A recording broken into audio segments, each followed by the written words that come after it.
Welcome to A Latter Day in Europe, episode number 2, with your host David Geens. And Isabel Geens. Hi Isabel, ready for episode number 2 of our podcast? Absolutely, I'm looking very much forward to it. Me too.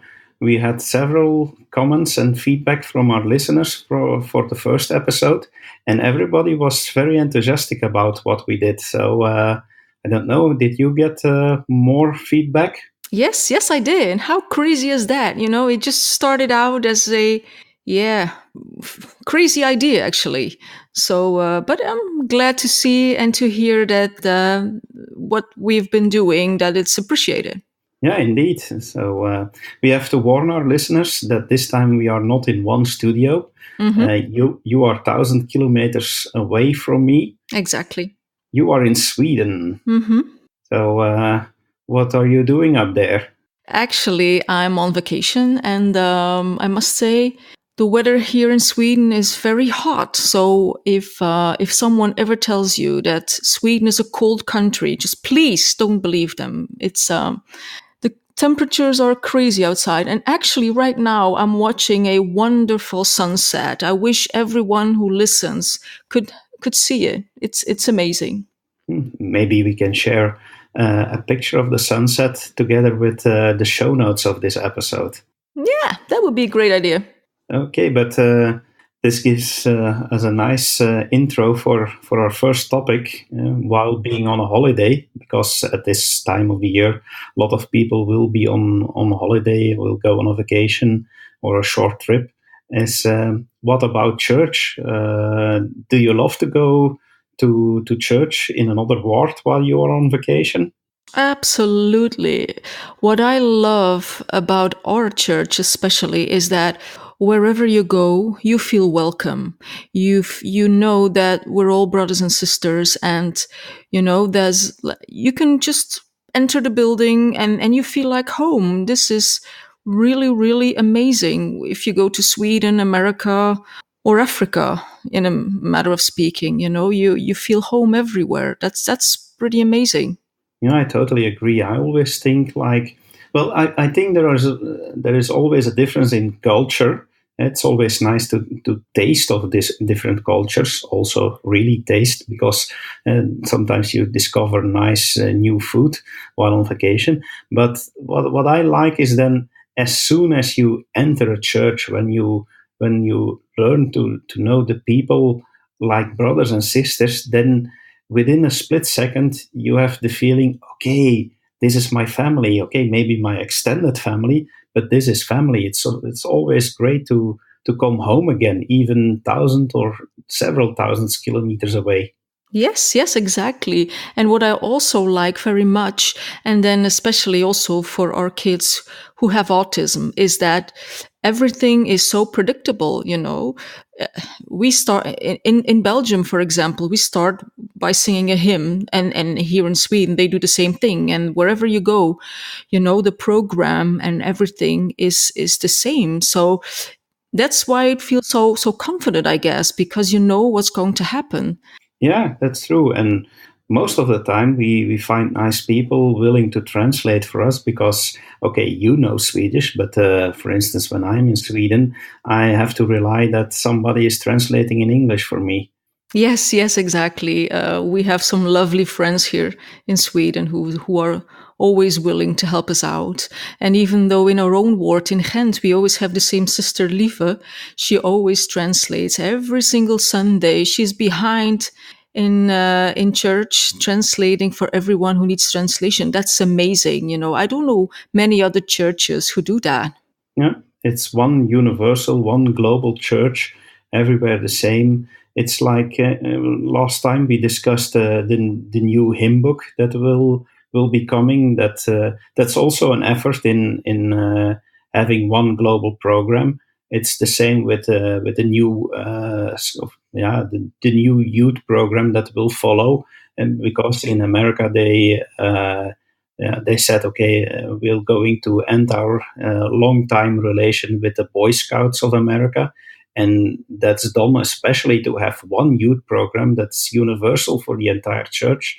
So I really love that fact that wherever you go, you can find a word or a branch, and you're at home again. Yeah, exactly. Okay, but I also remember that this week we had a lovely memory built by going to a fireside. In fact, it was my first fireside that I organized. We listened to the BYU folk dance group. It's maybe crazy to say that you listen to a dance group. They performed several songs in the church, and earlier that week we saw them dancing. It was amazing, wasn't it? It was amazing. The singing on the fireside as well as the performance they gave in Brussels. What I think is so remarkable about those young people is that they are so professional. They are so good in singing, so good in dancing, and yet they're only students. They study physics, they study literature. And if you see them perform, you think like, man, they must be professionals. And besides that, they are so kind and so friendly and so, yeah, they come over and talk to you, and they're really interested in what you have to say and what you, yeah, and what you do. So I'm really impressed by those people. And I can only encourage everyone who listens to this. If you have the chance to go and see them, please do it. You won't regret it. No, they are remarkable performers. I mean, the way they dance, all the different folk styles, different dances from cultures around the world, amazing, really, truly amazing. And then they're singing also. But like you say, they are true ambassadors also for BYU, because they show their commitment in both studying and performing.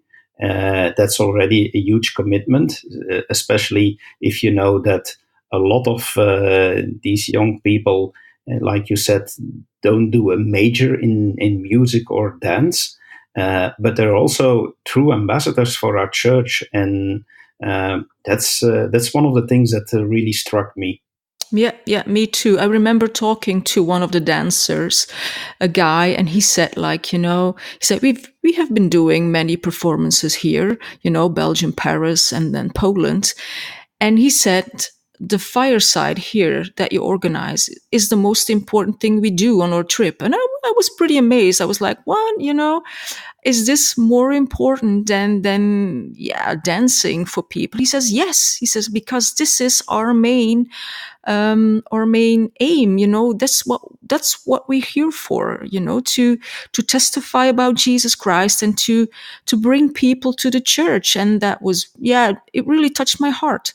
Yeah, really amazing people. I was so struck by them that last weekend when we had the fireside, I approached four of them and asked them some questions. And luckily enough, I had a recorder with me, and I thought, okay, we have to share this with our listeners because their story is very amazing, inspiring, really. And I suggest that we first listen to this mini interview. Oh, great.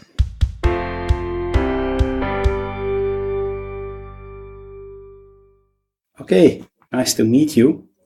Maybe we can start with who you are, your names, and maybe a little bit about yourself.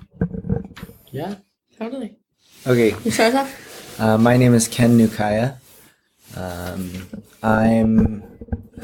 I actually just graduated 2 weeks ago. I was studying dance at BYU.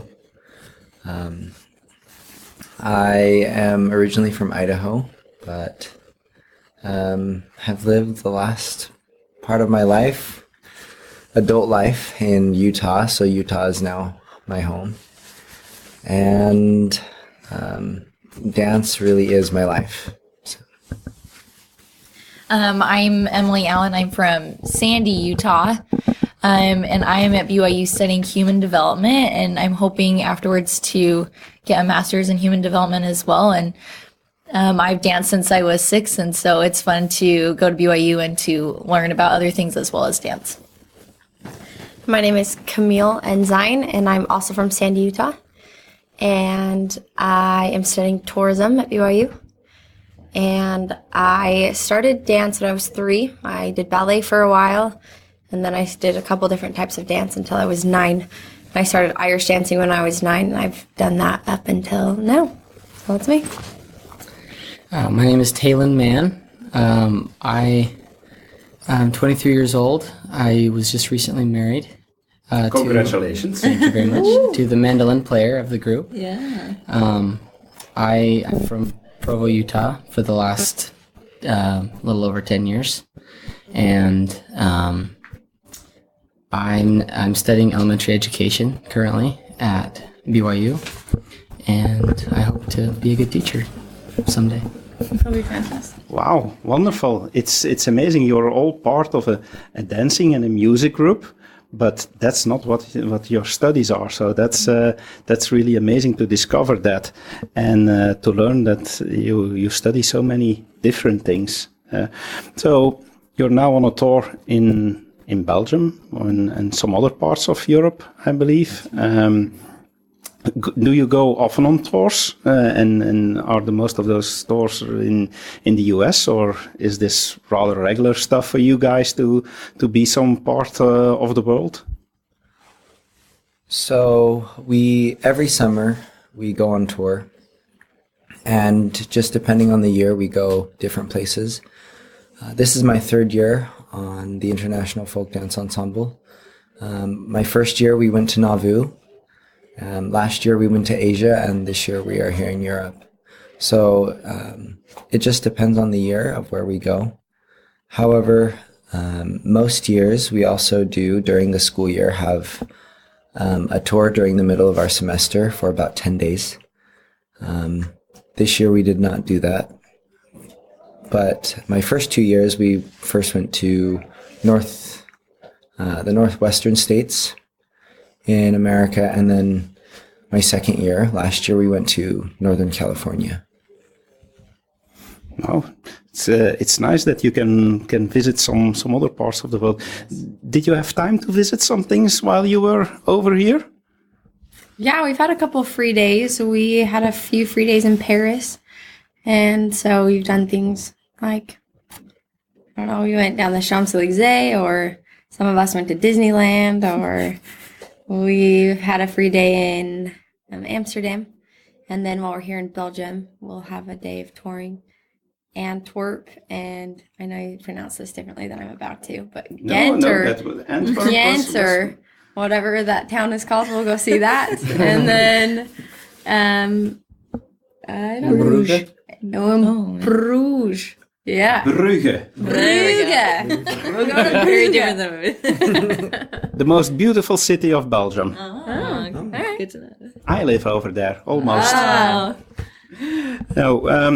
with touring around, and is there what do you hope to reach? Is there a special reason? Is just okay, we can perform, or do you see more in the fact that you are able to perform? Well, one of the goals of touring is to not only share our talents, but to also teach people about our university and our church as well. So we use the medium of dance and music to show our love for the Savior, and to bring people closer to Him, and to even just introduce them to the gospel in that way. And it's also just a way to educate ourselves about the people of the world. Even in the United States, there are many different cultures. And so as we go to different states, we get to learn about them. And it just expands our knowledge, and really fulfills the aims of BYU. That's nice. That's very nice. Wonderful. True ambassadors of your university and of the church. Amazing. But are you getting paid for this, or is this just during your summer holidays? I think a lot of people are wondering. We pay to have the experience. The university subsidizes a large portion, but we still pay quite a bit of money to come on these tours. Okay, now I'm more flabbergasted already. Okay, that's wonderful. Did you have time to meet other Mormon people here in Europe? And do you think that we European Mormons are different than you out of America? While we've been here, we've had the opportunity, in France, we actually had the opportunity to meet with YSA as well as youth on 2 different nights. And so we spent time dancing with them and socializing with them. YSA being young single adults. Yeah. And it was a really fun experience to see the strength of the community that they share with one another, especially the YSA members in Paris, because one of them said there are so few members that they really need to stick together. And so that is why they are all such good friends and why they love coming together, and why they loved having us come and visit. Do you think you could live here in Europe? I would love to live in Europe. I also have been really amazed by the strength of the members here, because it is very different to be a member in a community that is not a Mormon-based culture. And so I love the customs and the differences that Europe has to America. But I'm also very impressed by the strength, because it looks extremely difficult. Wow, that's nice to hear. And we always think we are weird, and that you Americans think, oh, Mormons in Europe, oh no. But they're the same as us. That's, I think, one of the amazing things is that they do have different customs and cultures, but the church itself is a custom and a culture. And so that, I think, brings us together when we meet with them. Even though sometimes we can't speak the same language, we really are the same in more ways than one, more ways than we know. Yeah. You said different things. What was the most different thing that you noticed?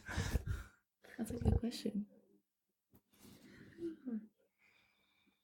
And now big silence. Well, I'd say maybe this isn't answering your question, but the other way around, I think the biggest similarity would be that we all believe the same thing, and we all recognize that because God is our Heavenly Father and that Jesus is our Savior, that we can all show love to each other.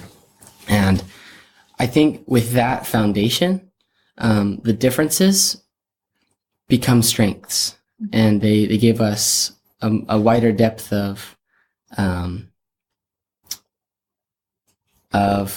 not only understanding but also ability to love. Yeah. I was thinking about that question, and honestly, I think the biggest difference is only the language that we speak. As we saw here at tonight at the fireside, we sang in English, but many of the hymns that we sang are familiar to the members here, even though the words are in a different language. And many of the members do understand English. It's the spirit that comes with those hymns and with the light of Christ that we carry with us that really brings us together. So really, the only difference that we have members in America and members in Europe, or even members in Asia when we went there, the only difference we had was the language we spoke. That's a beautiful note on which we can end this interview. Thank you so much. Thank you for the beautiful music and the beautiful singing. Really uplifting. You're an amazing group to listen to watch, to see you dance. I've seen you dance. It's really, everybody should be able to see that once in their lifetime. So thank you very much. Thank you. wow, I still hardly can believe the effort that they put up in their life to do all this, to travel around the world, to perform, but also to share their testimony, to be ambassadors of what we believe. Wow, I didn't know that young people at these days were still able to impress me so much. Yeah, I can only agree with that. They're simply amazing. Yeah, and yeah, that evening, to go to the next thing is that you experienced something that you want to share with us, because we talked about this, and you said, okay, what are people still willing to do for each other? But you had a very nice experience too that evening. I really had, actually, it was something that I wanted to share on a testimony on a certain Sunday, but really, I can't wait to tell, what happened, because it's so remarkable in these days, in these latter days, that people are so willing to help each other and to do stuff for each other. So what happened was that a woman, I actually didn't know her name. I just knew her by face. She was helping me out that particular evening, and she was wearing the most wonderful, beautiful shoes. And I just said to her, I said, "Oh my, you have such wonderful shoes." And she said, like, "Okay, what size do you have?" And I'm like, 38. She said, "Try them on." And so I did. I tried them on, and they fit me. They were wonderful. And she's like, "Okay, you can keep them." And I'm like, "What? I can keep your shoes?" She says, "Yes." I was like, "No, I cannot accept that, These are your shoes. You have no shoes anymore." She's like, "I don't care." And she walked to her car barefoot. And I'm like, "No, no, no, I don't want that." She's just like, "I'm African. That's what we do. We help each other." And I was really amazed. I felt embarrassed. I was like, "Oh man, I asked for her shoes." And she was like, "That's what the Lord wants us to do for each other." And I thought, like, yeah, okay, but I can buy shoes. I have money, It's not that I'm poor, and yet that lady gave me her shoes. And I was immediately thinking, would I do that if someone would ask something that I was wearing or that I have? And that really strengthened my testimony of humanity, that there are good people out there, that it's not like, you watch the news and you only see the bad things. And the more you see bad things, the more you actually believe that the world is bad. And when something happens to you like that, you can only say, like, "Thank you, God, that there still are good people out there, that they help me strengthen my testimony." And, really, maybe some people will think now, well, they're only stupid shoes. But to me, it was like she gave me her life. It was so amazing that someone you actually don't know is willing to do that for you. That really, really touched my heart. So I am extremely grateful for what she did for me, and for the fact that there are still good people out there. And do you think that this has changed something in your life? Yeah, well, actually, yes, it did. Two things, actually, that, you cannot judge people by their color or whatever, just don't do that. And really, there are good people out there. Just don't think negative, in a negative way about certain people. They really exist. And it really, made me think and made me wonder about myself. Would I do that? And I'm sure that I will open my eyes even more for people who are in need, for people who maybe, don't have as much as I have, to share. I wish that many, or maybe everyone in the world, could experience what I have experienced. And I'm sure that somehow it will change their hearts. Yeah, it's a touching story. I think it's a wise lesson for everyone, that even in simple acts you can make a big difference. It's not always about the big things, but if you really live in, okay, like if I can make somebody happy with something that I have, and I can give away, and or I can do something, even small things for other people, that really can make a difference. And for me personally, why I love this story you told me, is that it's also for me, it's also a symbol of the new ministry. It's not always about big things and big lessons, but it is often about the small things and the small tokens of appreciation and love and friendship that really makes a difference. And I think that those are the things that we have to do more, that we have to share more our kindness with other people.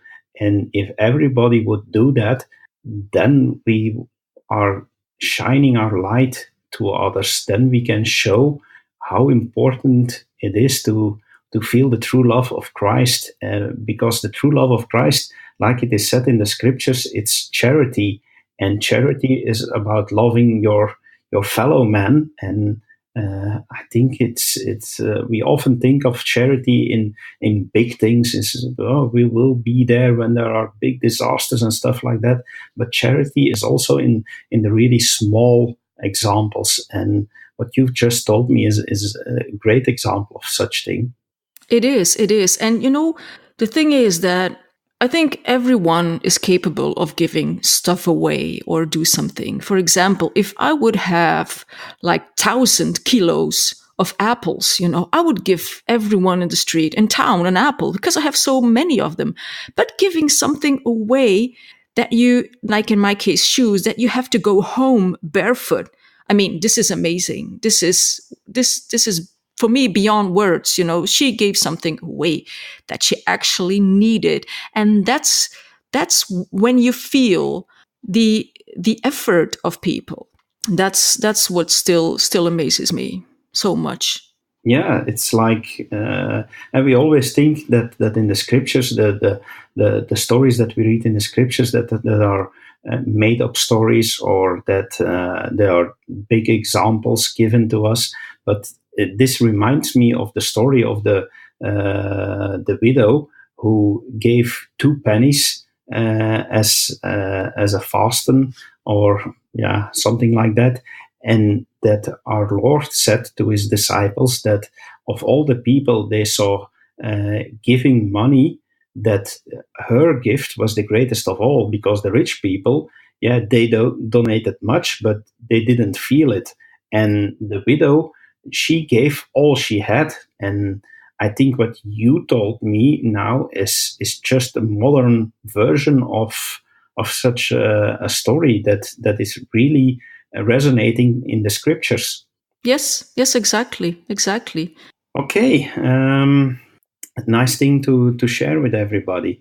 The next thing I wanted to talk about is another talk I had with Mylissa Demeyere. Mylissa, you know her also. Yes, I do. Has written a book. It's going to be published one of the coming days. The title is The Songs of You and Me. And I went over to her, and we had a nice chat about this book, how she came to the idea of writing a book, and what it is all about, and stuff like that, and what is important in this. And she even gave a sneak peek in her second book she is already working on. Oh, wow. So let's listen to that first and share that with our listeners, okay? Okay. Mylissa is a great person. I know she'll did a great job with it.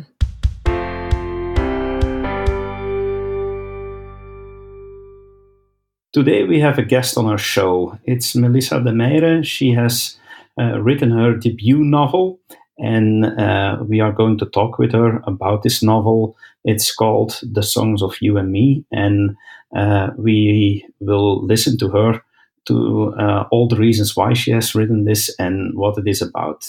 So welcome very much, Mylissa. Thank you. So, Mylissa, tell us a little bit about who you are, your background, your family, and stuff like that, so that our listeners get to know you. Okay. So my name is Mylissa Demeyere. I am Well, let's not talk about how old I am, but I'm a mother of 4 and happily married, and I have a very busy life. I work together with my husband. We have our own company, and I spend many hours a day working, and I enjoy reading and taking care of my children, obviously. And yeah, in my spare time, which isn't a whole lot, I like to unwind. And the best way for me to unwind is to go for a really good run and to pick up a good book and read. And the last couple of years, I've discovered that I actually enjoy writing as well. So I've written my first book. Wonderful. So you're into business together with your husband. You say in the book business? No, we actually started a company a little over 15 years ago. It's almost 16 years now, and we started as a plumbing company and have specialized into doing bathroom renovations.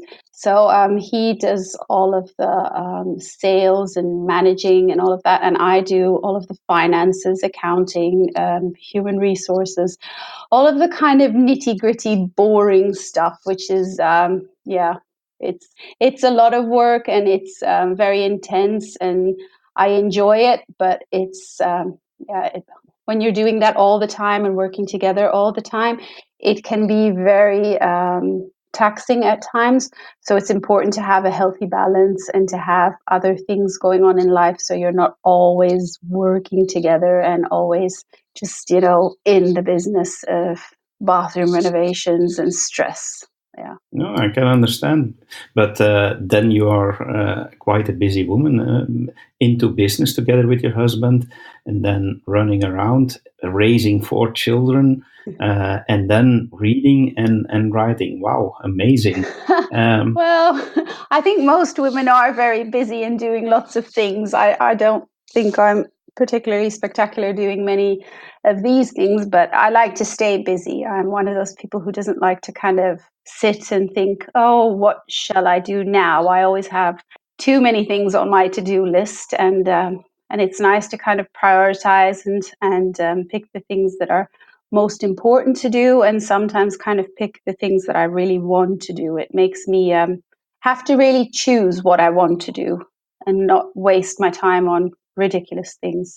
That's always a good suggestion to other people. Don't waste your time on ridiculous things. Yeah. But well, you have to have some of those moments as well in life. It's always fun to kind of browse Facebook for about 10 minutes and then you realize, oh, need to get on with the important stuff now.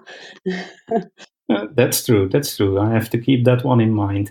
So before you became an author yourself, you were already, let's say, somebody who read a lot of books, weren't you? Yeah. As long as I know you and we know each other for a few years, I know that you read daily at least, isn't it? Yes, I do read a lot, and I have not always enjoyed reading, but say the last 12 years I've been reading very intensely, and I like to kind of just escape into a really good book. I enjoy, I would say, quite a few genres, but I do really need to have that good romance fix because I enjoy like a good love story, and I think in 2015, I think it was, I started my blogging website where readers could come and see which books I enjoyed and get reviews from me.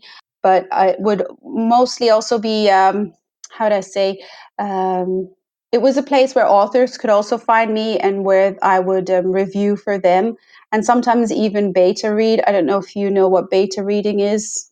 So, if I understand correctly, other writers were asking you to become one of their proofreaders. Yes. Read my book and let me know what you think about it. Yes, that's what I was doing. And I really enjoyed doing that because it's fun to have someone ask your opinion and get involved into the story and kind of see how things develop and sometimes make a suggestion. And then when you see the book be published, see that your suggestion has been really considered and worked in there, and I really enjoyed that. So, but how did that how did that start? Were you contacting writers to say, hey, I want to be your proofreader, or did they contact you? Well, something you need to know about me is if I do something, I always tend to go and do something really big, don't I? So what happened was I got sick of reading the same books over and over again. I only read clean books, so books that don't have like strong offensive language or who don't have explicit sex scenes. So I had a very hard time, especially here in Europe. It's not always easy to find clean books. And so I would go and read the ones that I knew that were okay and that I would enjoy, or that I would be like, if it's lying around in the house and my kids would pick it up, it'd be all right for them to read. And I was getting bored with reading the same books over and over again, or the same authors over and over again. So eventually I thought, well, I'm just going to find other places. Like maybe I'll look in Facebook and see if I can find groups that have like clean romances and stuff like that. There has to be reader groups, right? So I ended up joining these reader groups on Facebook. And sometimes you would see an author that would say, oh, does someone want to read my book and review it? And I thought, well, if someone else can do it, why can't I do that? So I started off really small and did a few reading and reviewing and really enjoyed that. And apparently I was quite all right for these authors. They enjoyed me doing it for them. So they came back and eventually they said, well, you've reviewed for us and they were great reviews. Can you please do some beta reading? And that's how I ended up doing that for a few, and a few turned into like 8 or 9. And eventually I was doing like somewhere between 80 and 100 books a year, which was a lot. Yeah, that's a lot. Yeah. Wow. So that's how I kind of tumbled into it. Wow. And you mentioned already your blog. Was your blog specifically about this, about proofreading and giving the reviews to unpublished books or something like that? It was more of like reviews for people who, like me, who are looking for clean reads. So I would the books that I read, I would review them there, and then people who would come and visit my blog could be sure that the books that were on there were like, if you put it in movie ratings, were like PG-13. So kissing, and if they do end up sleeping together, it would be behind the scenes, and there would be no bad explicit scenes in there. So people who would, I've heard, I didn't even know this, but I've bumped into a friend and they said, oh, I've been following your blog and I've picked up a few books that you suggested and I really enjoyed it. So people were actually picking up the books that I was reviewing. Okay. And this blog, is this still going on, or is that now on hold now you're writing yourself? It's slowed down a lot because I was writing. So I would say where I was doing a blog post weekly at one time to sometimes 2 a week, it's come down to only, I think this year I've only posted maybe 5 or 6 because I have been up to my eyeballs in edits and, promotion for my own book and stuff. And also now I've been working on my second book. So, no, now it's slowed down. I have at the moment been reading again, which is fun because it's nice to kind of just read without it having to be thinking. Before I was reading my own books so often and editing and working on that, and that's very it's almost like working, and it can get to the point where it's not fun anymore. But like the other day I finished a book and I was like, a contented sigh, like, that was so fun to just kind of read and not have to think about it and have to write 10 pages about what I thought about it and, run back to my editor about it and stuff. So that was nice. But on my new website, which will be launching at the end of the week or early next week, there will be blog posts there also with like the books that I enjoy, so that people can still kind of follow the books that I like and so on. Okay, we'll have to mention the link to the website in our show notes. So now you are going to publish your first book. What was the trigger to write a book yourself, or was there a specific idea that led you to this, or was it, okay, now I've read so much and I talked to so many authors, I can do it by myself now?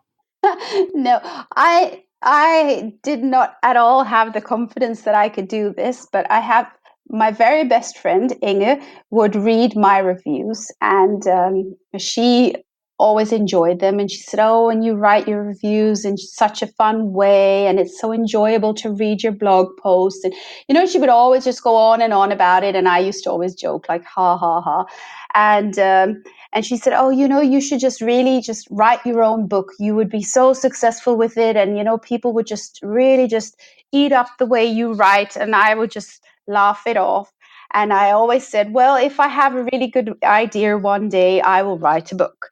And she just, I think this went on for like a year and a half. And she would just keep on saying it. And I would just always laugh it off. And then one day I was sitting down, and I don't know, this idea just kind of popped into my head. And I was sitting at my computer, and I just outlined like a story, a short story. I just typed away, and I read it to my husband, and he laughed because it was, it had my kind of witty funniness in there. And he rolled his eyes, and I think he must have thought to himself, "Oh, here she goes again with one of her ideas." And he said, "Yeah, sure, go for it." And I kind of didn't speak to anyone about it because I thought, yeah, we'll see. We'll see what happens. And I did speak to Inge because she and I are really good friends.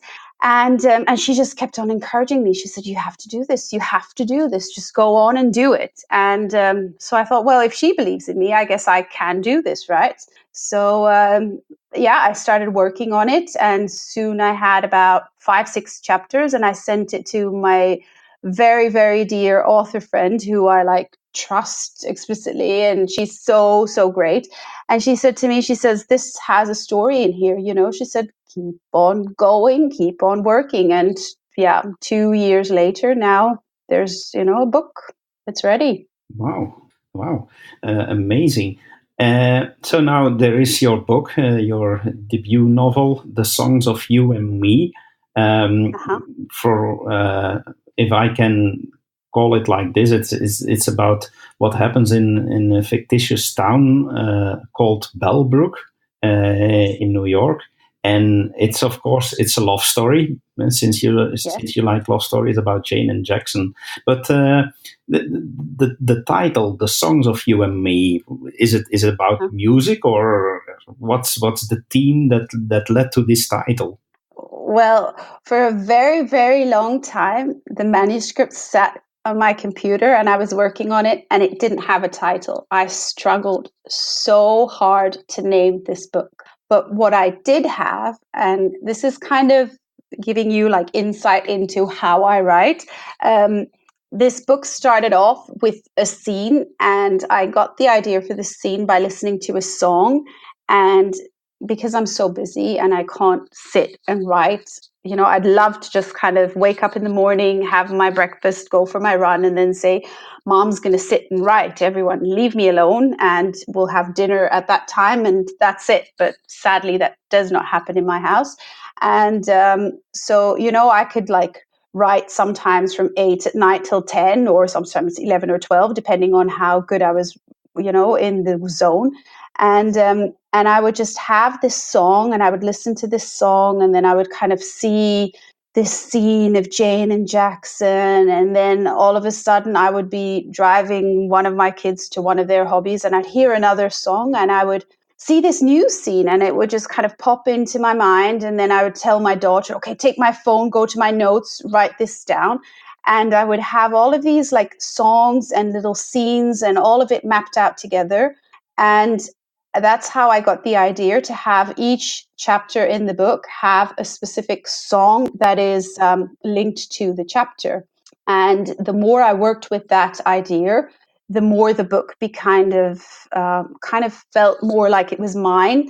And eventually, I think probably about 6-7 months ago, I decided on, okay, this is what I want to do. I want to stick to this format. I want to keep these songs uniquely to each chapter. And I'm going to call this book "The Songs of You and Me," because this story talks about Jane and Jackson, their past. It talks about them now.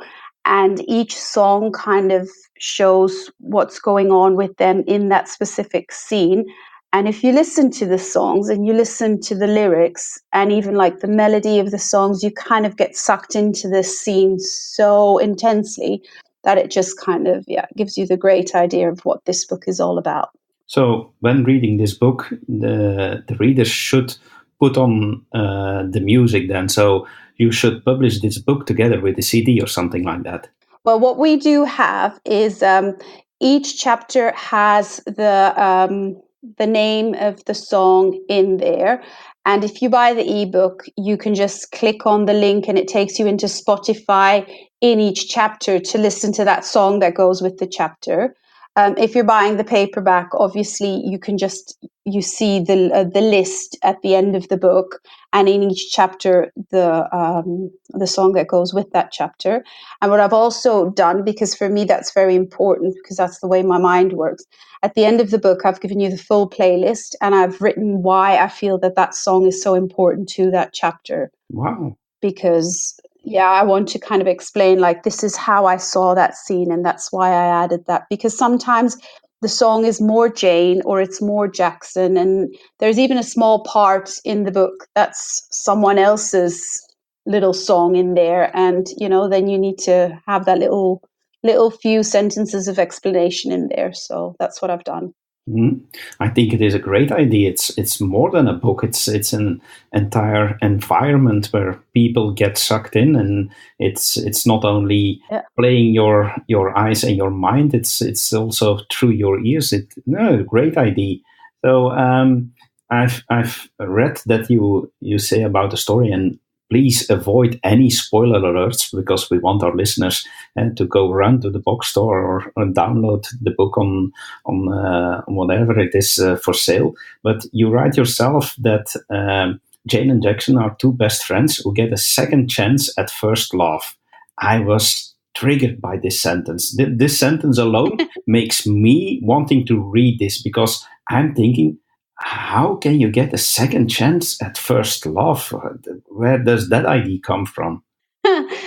Well, Jane and Jackson are two, I would say, rather complex characters because of what they have experienced. As teenagers, they're crazy about each other, and I mean crazy about each other, but there is so many reasons keeping them apart. There really is. And throughout the book, as you read, because the book alternates between a chapter in the present, a chapter in the past, a chapter in the present, a chapter in the past. And that's how it goes on until you finally get to where everything has unfolded and you're in the present. And that's almost completely at the back. There's like 37 chapters and an epilogue. So when you get to chapter 34, I think you've gotten all of the pieces, and then it just goes on into the present. But when you read these things, you will see, like, okay, we're in the present now, what's going on? And then you'll go back 15 or 12 years and you'll see, okay, what triggered them then, why it didn't work out, and what's happening now, and how is this going to fit in now to possibly work out now. So 15 years ago, it didn't work out. We fast forward 15 years and now they're brought back together. How are they going to make this work? Are they going to make this work? Because she obviously moved on with her life. She has a child. He has moved on with his life, but they're both single again. And are they going to find each other? And is it going to work out with 15 years of history between them? Lovely. It sounds lovely. A real romance with a lot of background, and it is. And then you've got this like fun, witty, crazy sister who's her best friend, and his sister who's kind of like pushing them together because she has her reasons to do this, which also unfolds as you read the book to see why she's pushing them together. And then you've got this fun 6-year-old who's like a 6-year-old,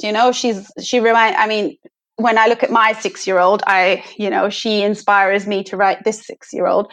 So you've got this kid who's popping out all of these crazy words and saying all of these funny things, and then just, adding so much of fun to this book. So, yeah. And you found all this inspiration out of songs, or did you have other sources to create this wonderful story? I mean, honestly, I think one of the best tips I ever got when I took like an online training about writing, and one of the authors said, she said, listen to conversations, observe people. And seriously, that's the best thing. You know, you can just walk down the street and see someone just even staring at someone else, and the way that they observe someone else, or kind of, you know, checks out another woman or something like that. And it can give you so much of inspiration to write up a scene. So I couldn't pinpoint it down to just the songs. I would say that the songs add depth to sometimes how, like there is this one song where I take the song of Imagine Dragons and his song Demons. And when I unfold all of Jackson's past, listening to that song and the emotion in that helped me a lot to write that scene. But it didn't give me the inspiration of what Jackson's past was. That's got some of me in there, and some of the things I see around me, and maybe things I pick up off social media. It's just everything around you that you just kind of pack in there. So yeah, I couldn't say it's just the one thing. But yeah, it's just fun, because like even working on my next book, I I was just eating a piece of candy, and I was like eating that piece of candy, and I was like, oh, this is going to be a fun scene. And then I just take down a few notes, and all of a sudden you've got 4 or 5 pages of a scene just by picking up a piece of candy. So I don't know where it comes from. It just comes sometimes, and when it comes, then you need to write it down. That's being an author all about, I think. I guess, yeah. So this book is clearly a love story, a romance. So am I a chauvinist male pig when I say this book is intended to women only? Well, I would say that the main group would be women, but when I finished the book, I thought to myself, I said, okay, who is one of the most critical people I know who could read this book and kind of break it down for me and tell me what I need to change after I had done, rewrites and editing and stuff. But I gave it to my husband and I said, okay, give it to me straight, because he will give it to me straight, right? He will, he'll say like, you did a good job, but, and then he'll tell me what the but is. And so I gave it to him, and I kind of sat and waited and thought, oh, what's going to happen? And he is a man who is not a fan of romance and all of those female-y type of things.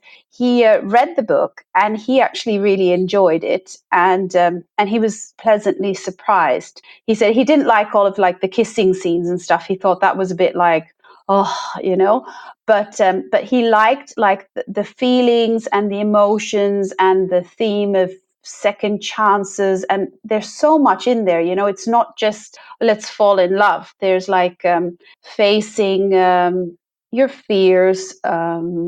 There's also like their past, things, the way it's been described of putting things behind you, facing the problems you have now, all of those themes that are in this book.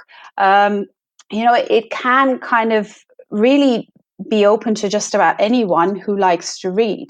So he really liked it. And I mean, there were many times when he was reading it that he just kind of like laughed out loud, and that we were kind of like, and then he was like, oh, I'm just reading your book, let me read, which was quite fun for me as an author to kind of see someone enjoy the book like that. So his main, shall I say, synopsis of it was he was very pleasantly surprised and he really enjoyed it. And 2-3 days after he was finished, he was like, I'm still kind of thinking about the things I read, which for me is a good sign. That's indeed because I wanted to ask you without giving a spoiler alert, what is the main reason you should say to people why they have to read your book? But I guess that you already have given a good reason. If your husband likes it, then okay, a lot of other people will also. But is there something that you say, okay, if I have to say this in, let's say, 5 sentences, this is, if I would review my book and be the reviewer and post this review on Amazon, what would you say? Okay, people, read this book because. I think I would say, ooh, that's a difficult one. I would say read this book because I think it deals with a few difficult subjects that, it's one of those books where you will smile, you will laugh. You might even shed a few tears because of the difficult subjects and the way that it's kind of like an onion. There's so many layers, and the more you open up the layers, it might kind of hurt when you get into the really core of it. But then there's such a hopeful message in the book. And so how can I put all of that together in 5 sentences? Let me think.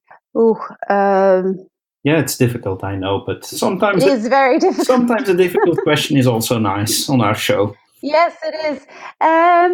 I would say you should read my book because it will probably kind of take you on an emotional roller coaster of highs and a few lows, and then eventually it will give you that really kind of nice feeling of, oh, I've read a nice book, and it will keep me it'll kind of make you really content at the end of it. So that was also my aim.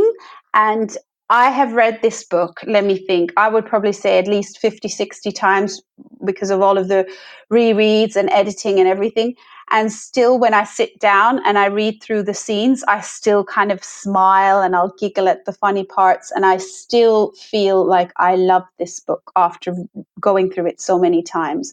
So for me, it's still a winner after, all of this, reading it so many times. So I would say it will be definitely one of those books that you'll read and not say, yeah, fine, I've read it and that was it. No, it will be one of those ones that will stick. Okay, I'm sold. So you mentioned it already that you're quite busy. So I guess that a lot of authors go on a writing retreat, but that was not the case for you. When I think I read somewhere on your Facebook that you did the writing most of the time at your kitchen table. Yeah, I would kind of wherever I could, I would write, but mostly at my kitchen table, and then we had like a desk put in our living room, which was amazing because that would, when dinner was ready, I wouldn't have to kind of clean up and then shove my stuff aside and put the dinner on the table. I could kind of leave my laptop and my books and stuff out, and then go back to it at night. So I usually do my writing just in the middle of the chaos in our house. And I have had moments when I have been ill and in bed, and that I've still snuck the laptop in my bed when I'm supposed to be resting. I mean, when you're a mom, you never get to rest. But sometimes my husband will send me to bed and say, you've got a fever, you need to rest. And then I'll kind of sneak my laptop into the bedroom and I'll kind of tap away at the keys and still write.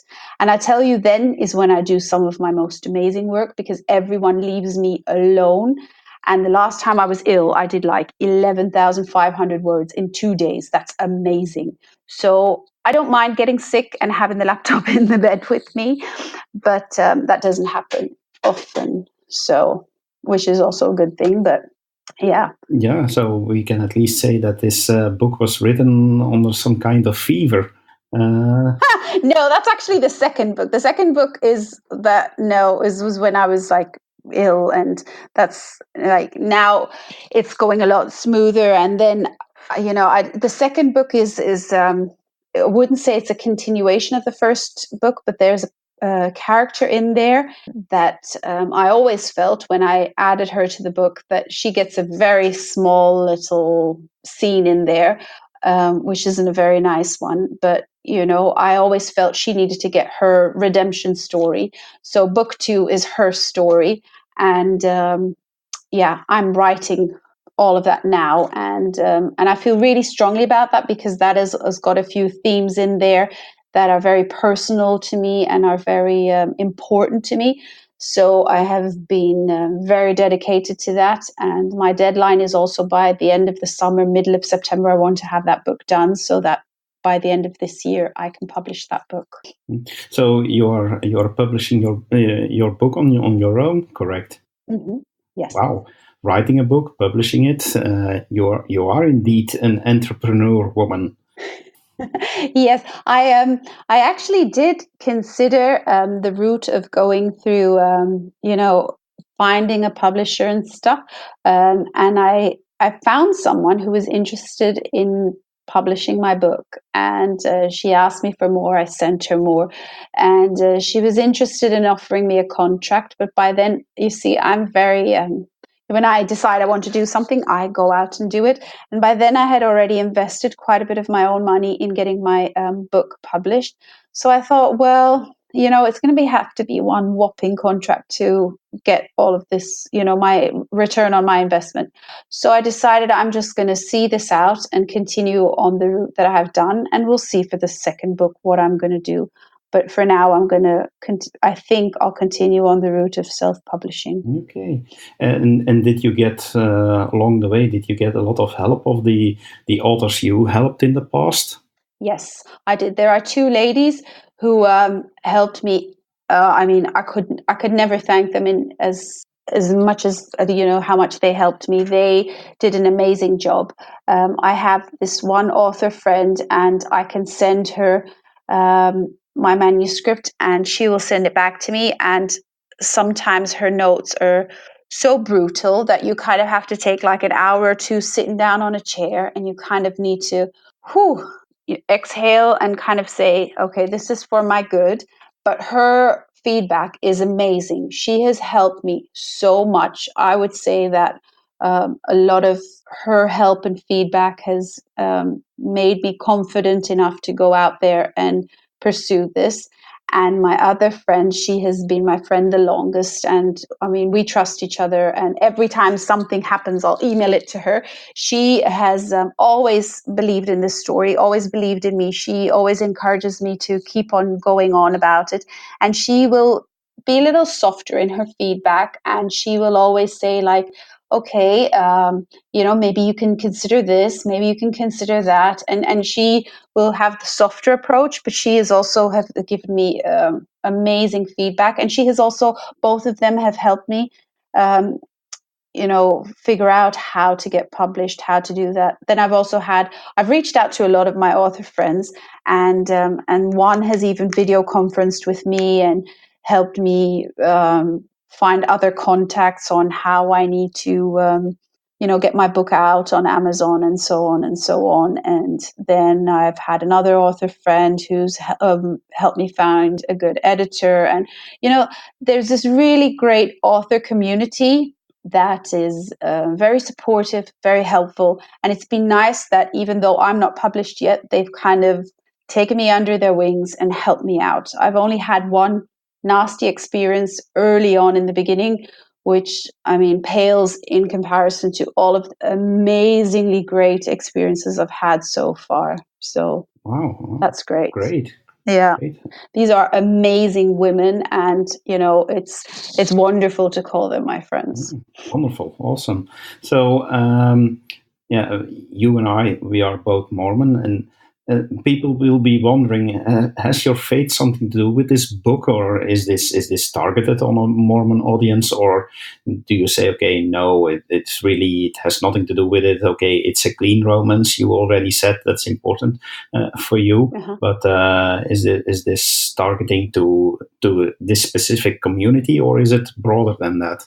I would definitely say it's broader. What I struggled with as a Mormon, with like finding clean romance, is what I don't like, and I'll repeat this again, I don't like, is picking up a book and people think clean romance means you read a book and it necessarily says, oh, we believe in God, let's read the Bible. I do not like that in my books. I don't like there having to be a religious current in there, if you understand my meaning.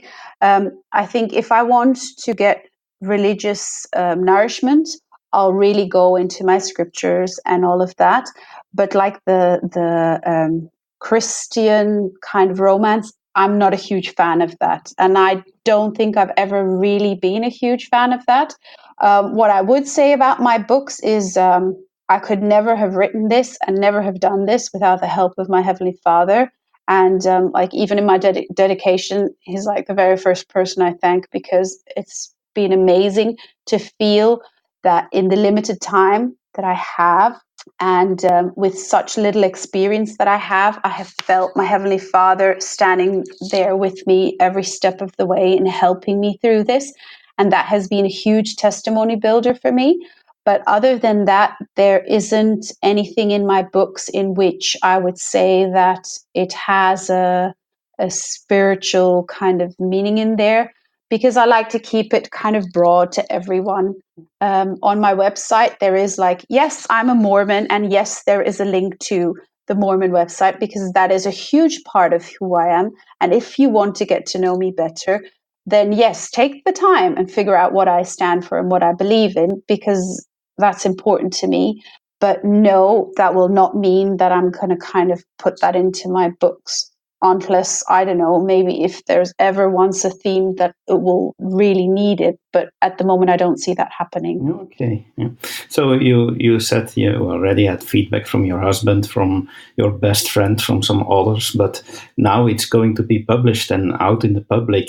Are you nervous about the feedbacks and the reviews of others? So far, I'm okay, but it isn't next week, Monday yet. So we'll see how that goes. What happens is you send, well, how do I explain this? You have advanced reader copies, and that means that you can send your book out to other book bloggers, and then they can read it. And then on the day when your book comes out, they blog about it and say, oh, I've already read it. You know, it's only coming out tomorrow, but haha, I've already read it, and this is my review. So it's gone out to a few of them, and I'm very eager to hear what they have to say, because book bloggers are people who read, you know, anywhere between 50 to 100 books a year. Maybe even more than that. So for them to compare my book to all of these others they've read through the year, it'll be interesting to see what they make of it. I had one book blogger actually come back to me and said, I don't want to review your book because it has flashbacks in it, and I hate flashbacks. Which is quite interesting, because as I emailed it out to her, I explained to her specifically that it has a chapter in the present, a chapter in the past, but I guess maybe she didn't understand or get that when I explained it to her. But it was nice of her to say, like, look, I'm not going to review it because I don't like that, but she will post about my book. So that was kind of like, when that came, I was like, ooh, and my husband was like, oh, you better get used to it, because, you know, you're going to get negative reviews. So I'm prepared for it, but I don't know how I'm going to feel about that. We'll see when it happens. Will you be an author that is easily contacted? So will you be on social media where your readers can go in discussion with you or let you know what they felt about the book? Yes, I'm on Facebook, Twitter, Instagram. So you can contact me. I even have like Pinterest boards where you can see like my inspiration for my books and stuff, because I, as a reader, always thought that was really fun to see that in other authors, you know, being able to send them like a Facebook message and have them contact you back. This is how I have met I don't know, maybe 25, 30 of my author friends through Facebook. And I have always appreciated that they would, you know, answer me back. And this is how some of my really good friendships have developed with these people. So I think, yeah, sure. My fans, if I ever get fans, which would be great, I would think it would be great to hear from them and see what they think of the book and if they enjoyed it or not. And I would love to hear from them. Okay. And how can people find you on the internet? What's the best address, or do they have to Google, or what's the best way to find you? I would say Facebook. I'm on there as Mylissa Demeyere. And we can maybe put all of the links in your notes here at the end, of course, so that they can find me. And I would say that's the easiest way, I would think, because Facebook is instant messaging and they can always email me as well. So that's fun. Okay. And so you mentioned it already, and so I can mention it again. You're already working on a second book, so that's daring. Before you know if your first book is going to be a success, already going for the second book. So and that's going to be published in December, you said. Yes, well, the second book is, as I told you, there's this one character, and she doesn't have a very nice entrance in book one. But when I was writing about her, I mean, I think this was way back when, probably 2 years ago. So, when I had this idea for book one, for the Songs of You and Me, and I had this character, Ainsley, I knew that, look, this is where I'm taking her in book one. But this cannot be her end. This cannot be the only thing that is written about her, because I'm a strong believer that everyone needs a second chance, or at least as many chances as they need to get it right. And then I started, kind of thinking about it, and so on and so forth. And I got this really good idea of how I could kind of tell her story and also talk about something that's very important to me. When I was almost 16, I lost my father, and he committed suicide. And when you're 16 and you lose a parent, that's hard, that's brutal. But when you lose your parent in such a way, that's, I would say, I assume, especially harder. And so for me, it has been very therapeutic to write her story and add the element of suicide in there. So the story starts out as an attempted suicide, which goes wrong, and she lives through the suicide. And then it kind of deals with depression and, the failed suicide attempt and all of that, and turning that into a romance story. So that has been interesting and challenging and therapeutic for me. So, and for me, it's very important to have this book out in December, because December is, like, it marks the birth date of my father's death. So I'd really like to have it out by then. And I just want to, kind of write for the people who have struggled with those feelings, or people who struggle with depression, or who struggle with feelings of, I've made a mistake and now there's no other hope for me. Because I do feel that even though you've made a terrible mistake, you can make that right again, and you can go on and find happiness in life again. So that's kind of my idea of why I'm writing this second book. Wow. Already looking forward to it. It's I'm getting goosebumps of your story, Mylissa. Wow. Well, thank you. Yeah. Thank you so much for being on our show today. Mm-hmm. I think a lot of people will be looking forward to read your book. So it's both available as an ebook and in hard copy, I guess. Ebook and paperback, yes, it is. Okay, so we'll mention the links where they can order it. Is it on Amazon they can order it? Yes, it's on Amazon, and it's the Amazon.com, and then here in Europe on the .fr and .de and .nl, I think, is the ebook as well. So okay, yep. So we'll put all the links in our show notes so that our listeners can enjoy it. Mylissa, thank you so much. Congratulations with your debut novel. I think you have created a masterpiece. And I'm sure that you will get great reviews, and that you are now at the start of a successful career. Thank you very much. Thanks for having me. You're welcome. Bye. Bye.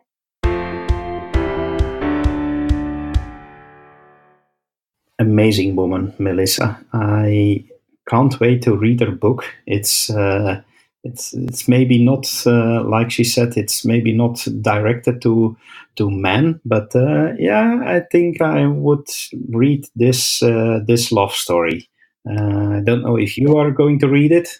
Of course, I'm not a reader, but if we have a few friends writing books, I think I'm always willing to do an extra effort, to read those books. Just not because they're friends, but I think you can learn to know someone better, because the books there were once in their heads, and yeah, it's good to know, and it's nice to know what your friends have been busy with. So I'm for sure, and I'm sure, as I said, Mylissa is a wonderful lady, and I'm sure her book will be amazing. I don't doubt about it. The way she has written it with songs as a theme and always a moment from the past and a moment from the present. I think she did a wonderful job, and we'll share the links in our show notes. And of course, when later on when we know more about our second book, we'll keep our listeners informed. Absolutely, absolutely. Go, Mylissa. Okay, I think we have wrapped another episode for A Latter Day in Europe. Yep. So I would suggest to our dear listeners that they encourage us to go on with this podcast by going to iTunes, for instance, and give us a nice review. Please give us 5 stars. That makes it easier for other people to discover this podcast. Or whatever program you use. If you use other programs, give us a star or something. Also in Stitcher. Please also share this podcast with other people. We are just beginning to building an audience, and we can use every help. And of course, don't hesitate to leave comments on our website. If you have any questions, leave it also in the comments or send us a note via email, for instance, at podcast@latterday.eu. We love your feedback, and until next time, we say goodbye. Goodbye. Vi ses.